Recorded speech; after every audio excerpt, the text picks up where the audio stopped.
بسم اللہ الرحمن الرحیم۔ السلام علیکم ناظرین، آپ دیکھ رہے ہیں پاکستان سٹی نیوز HD اور میں ہوں محمد رضوان عاجز۔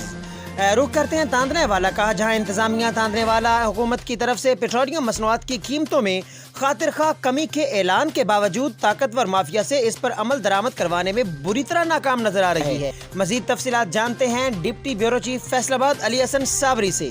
جی علی حسن صابری، تفصیلات سے آگاہ کیجیے گا۔ جی، طاقتور مافیا کا عوام تاندلیاں والا کو دونوں ہاتھوں سے لوٹنے کا سلسلہ جاری۔ عوام تاندلیاں والا کے نصیب میں تو جیسے لوٹنا ہی لکھ دیا گیا ہو، کبھی ذخیرہ اندوزوں کے ہاتھوں تو کبھی دکانداروں کے من مرضی کے ریٹس۔ اب پیٹرول پمپس مافیا بھی بہتی گنگا میں شنان کرنے میدان میں آ گیا۔ کیریج کے نام پر فی لیٹر 1.5 سے 3 روپے اضافی وصول کرنے کا سلسلہ دھڑلے سے جاری۔ پنجاب میں آئل ڈپو سے پمپ تک کا کرایہ جو چند پیسے فی لیٹر کے حساب سے پڑتا ہے، پیٹرول پمپ مالکان نے تقریباً 1.5 سے 3 روپے فی لیٹر اضافے کے ساتھ فکس کر کے عوام کے خون چوسنے کا سلسلہ شروع کر رکھا ہے۔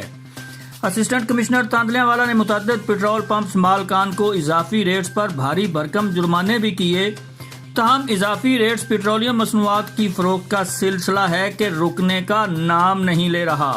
تاندلیاں والا کے مختلف دیہات میں چند پیٹرول پمپس مالکان نے تو غیر قانونی ایجنسیاں بھی بنا رکھی ہیں، جہاں پر ملٹی نیشنل کمپنیز کی مشینیں دکانوں میں نصب کر کے تقریباً 5 سے 10 روپے فی لیٹر اضافے کے ساتھ وصول کیے جا رہے ہیں۔ اس متعلق خفیہ اداروں کی رپورٹس بھی کسی کام نہ آ سکی۔ اہل علاقہ کا ارباب اختیار سے غریب عوام کو دونوں ہاتھوں سے لوٹنے والوں کے خلاف سخت ایکشن کا مطالبہ۔ جی